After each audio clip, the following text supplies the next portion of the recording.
ಗಂಡರ ಗಂಡ ಚಂಡ ಪ್ರಚಂಡ ಲೋಕ ಕಂಡ ವೀರ ಮುಖಂಡ ಕನ್ನಡ ಕಂಡ ಅಂದಿನ ಬೆಂದಕಾಳೂರಿನ ಇಂದಿನ ಬೆಂಗಳೂರಿನ ಸಾರಥಿ ನಿರ್ಮಾತೃ ನಾಡು ಕಂಡ ಅಭಿವೃದ್ಧಿಯ ಹರಿಕಾರ ಚರಿತ್ರೆಯ ಪುಟಗಳಲ್ಲಿ ಝಳಪಿಸುವ ನಮ್ಮ ಹೆಮ್ಮೆಯ ನಾಯಕ ನಾಡಪ್ರಭು ಕೆಂಪೇಗೌಡರು.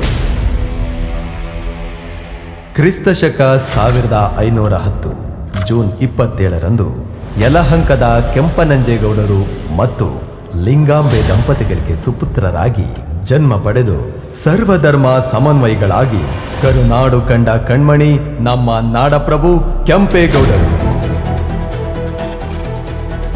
ವಿಜಯನಗರ ಸಾಮ್ರಾಜ್ಯದ ಸಾಮಂತ ರಾಜ್ಯವಾಗಿದ್ದ ಯಲಹಂಕ ನಾಡಿನ ಪಾಳೆಗಾರರಾಗಿದ್ದ ಕೆಂಪನಂಜೇಗೌಡರು ಮಗನಿಗೆ ರಾಜ್ಯವಾಳುವ ಎಲ್ಲ ಅರ್ಹತೆ ಇದೆ ಎಂದು ತಿಳಿದು ಮಗ ಕೆಂಪೇಗೌಡರಿಗೆ 1531ರಲ್ಲಿ ನಾಡಪ್ರಭುಗಳಿಗೆ ಅಧಿಕಾರ ವಹಿಸಿಕೊಡ್ತಾರೆ.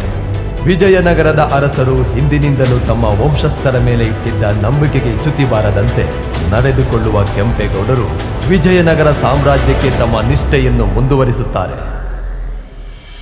ಹಂಪಿಯ ವೈಭವವನ್ನು ಕಂಡು ಬೆರಗಾಗಿದ್ದ ಕೆಂಪೇಗೌಡರು ದೂರದೃಷ್ಟಿಯಿಂದ ನಿರ್ಮಿಸಿದ ಬೆಂಗಳೂರು ನಗರ ಕರ್ನಾಟಕ ರಾಜ್ಯದ ರಾಜಧಾನಿಯಾಗಿರುವುದಲ್ಲದೆ ಭಾರತದ ಪ್ರಮುಖ ನಗರಗಳಲ್ಲಿ ಒಂದಾಗಿದೆ.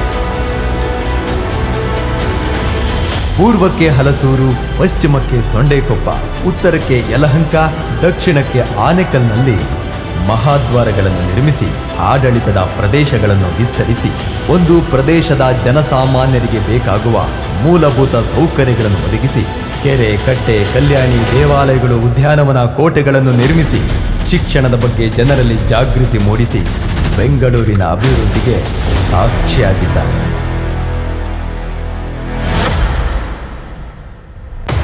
ಬೆಣಚುಕಲ್ಲೂರು, ಬೆಂಗುಮರಗಳೂರು, ಬೆಂಗಾವಲೂರು, ವೆಂಗಳೂರು, ಬೆಂದಕಾಡೂರು, ವೆಂಕಟೂರು, ಬೆಂದಕಾಳೂರು ಎಂದು ಕರೆಯಲ್ಪಡುತ್ತಿದ್ದ ಪ್ರಸ್ತುತ ಈ ನಮ್ಮ ಬೆಂಗಳೂರು ನಾಡಪ್ರಭು ಕೆಂಪೇಗೌಡರ ಕೊಡುಗೆಯಾಗಿದೆ.